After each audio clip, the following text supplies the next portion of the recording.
जोहार गे आपे जतो को नवा सावता ज्ञान ऑफिशियल चैनल रे आपे जतो को सगुन दाराम तिहिन इन आर मिटे नवा वीडियो अगू का तबना आर तिहिना वीडियो दबन नेला ओना 22 जनवरी रे जहां राम मंदिर रिया उद्घाटन हुईना ओना इदी कते गी इन कटी मछा वीडियो अगू का तबना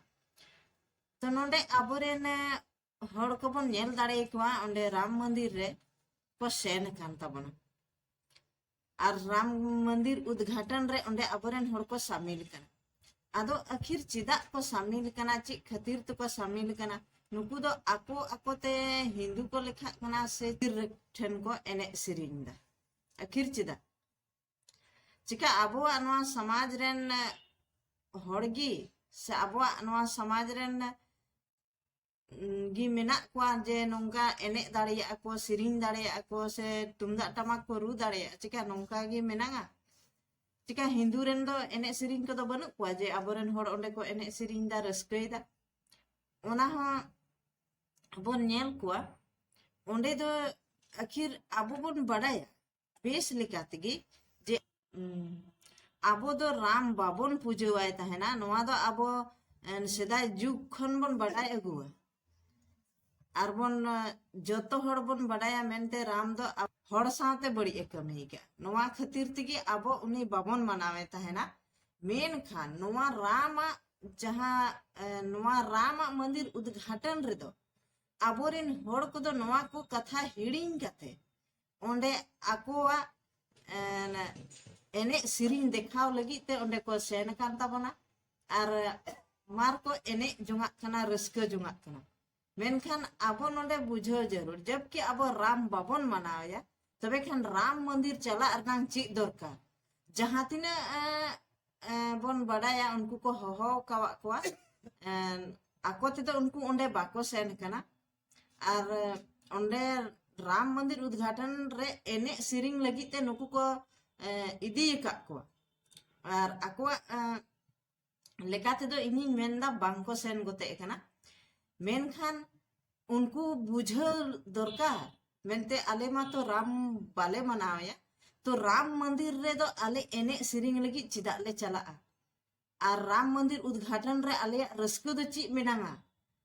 जबकि नुई मा मिटेन आलेया नवा संथाल समाज रेन बैरी लिकान हड़ कना से उनी दो आले चिदा तिहिन ले उनिया उद्घाटन रे दो आले चिदा उनिया खुशी ले मनावा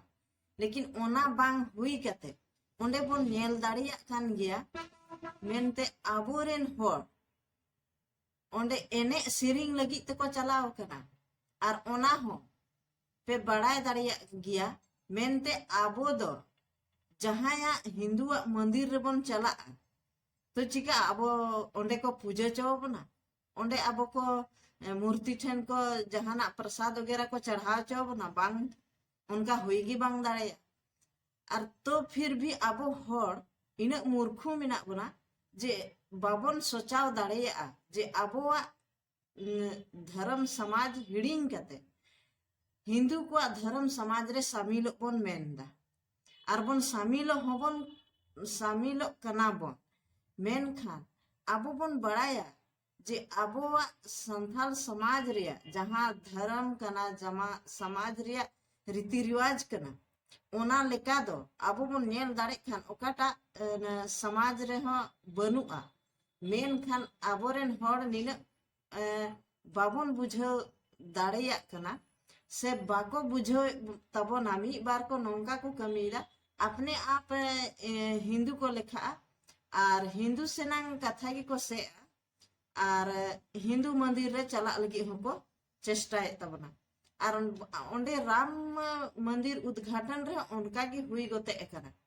जे उनको आको आको ते हिंदू को लेखा कना और ओना लेकाते ओंडे मंदिर को चलावना और को एने सिरिंग किदा मेनखान आपे ओंडे पे बुझो दाड़े तबना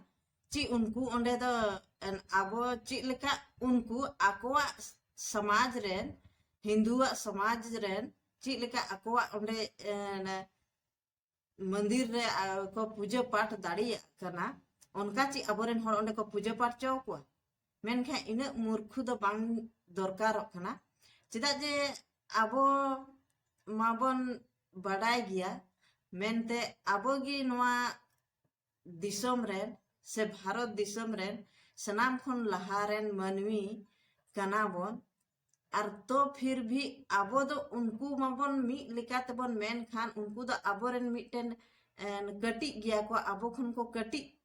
जति कना से माने को कटी लेकान होड़ कना मेन खान आबो उनको ठेन दो चिदा बन चला और उनको कथा चिदा बन अंजोमा मेनखा बांग नोंडे मा हुयुक कना आबोरेन हड़ को मी बार नोंका मेना को समाज सुसरिया को हो मेना को जे बाको नेल ठिका दाड़ेआ मेनते आबो समाज रे ची गलती हुयुक कना चे से ची सही हुयुक कना जहाना गे आबो हिंदू को लय बना ओना रगे मारबन तड़ामा और से ओनते गेबन चला और ओना खातिर तेगी तिहिन राम मंदिर रे को सेन कान ताबना चेदा जे उनको ओना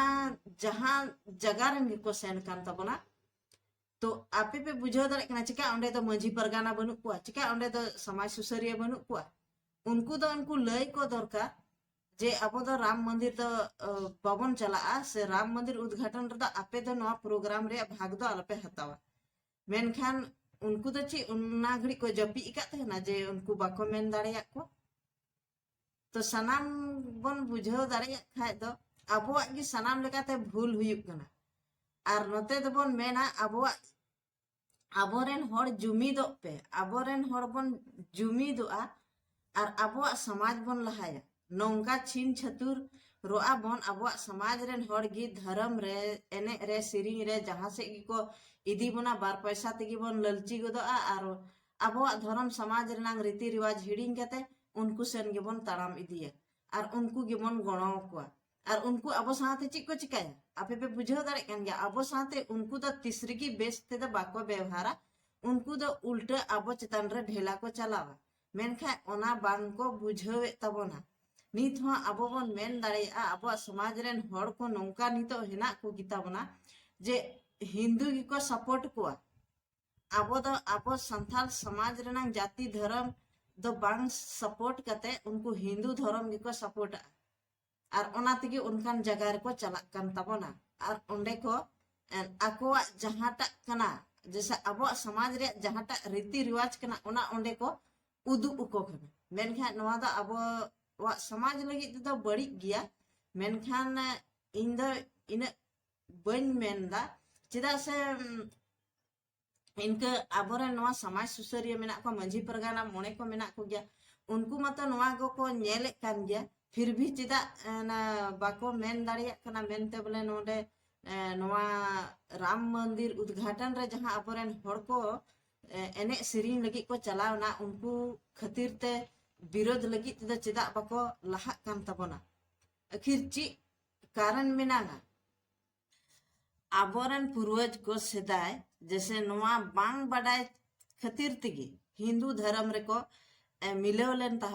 तहेना और हिंदू धर्म को ओले तहेना मेनखा नी तो आबो बन बडाय कना आबो समाज रेनांग मिटेन धर्म बन बडाय किदा से बन न्याम का जहां तो आबो नवा सरना धर्म आबो नवा संथाला सरना धर्म हुई कना और से बन बडाय का तो नोय राम बन बडाय खान बिलत दिसम को भारत दिसम धबी आबो नवा संथाल समाज रे से आबो संथाल हड़ सहाते ची कोई कमी अगू का ओना बखराते आबो बन बडाय और तिहिन इन नोन मेनदा आबो नवा बाबोन बडाया मेनते आबो सावते राम दो ओका लेकान बड़ी ए कमी का नवा चीज बाबोन बुझो दाड़े कावदा ओना खातिर तिगी तिहि आबोरेन हड़ को नवा आबोआ निना नपाय सरना धर्म बगी कते उनको हिंदू मंदिर से नहय रामा मंदिर उद्घाटन रे को शामिलेन तबना नवा सच्चाई चीज आबो बाबोन बुझो दाड़े कावदा नवा खातिर तिगी नोंका आबोरेन हड़ को कमिए तबना ओनाते नवा गी इनिन मेना आबो बन बडाय मा मेनते नवा बिलत दिसम खन भारत दिसम रेना आबो सहाते राम चिक कोई बड़ी कदा नवा बखराते तो तिहिना वीडियो दो इन नोंडे गिन मुचे तबना और जुदी आपे वीडियो पे खुशी तबना तबे खे लाइक शेयर कमेंट तबन पे आर जुदी चैनल रे पे नवा गया तबे खान सब्सक्राइब तबन पे आर जुदी नवा वीडियो रे जहां कुगी बड़ी पे बुझो तबना तो दया कते पे इके कन्या अगर इन नवा बन जुत चौ कदा लई रे से रोड रे तो आपे दया कते नवा पे लई न्य मा तबे खान तिहिना वीडियो दो नोडे गिन मुचे के तबना जतो कोगी मुचे जोहार।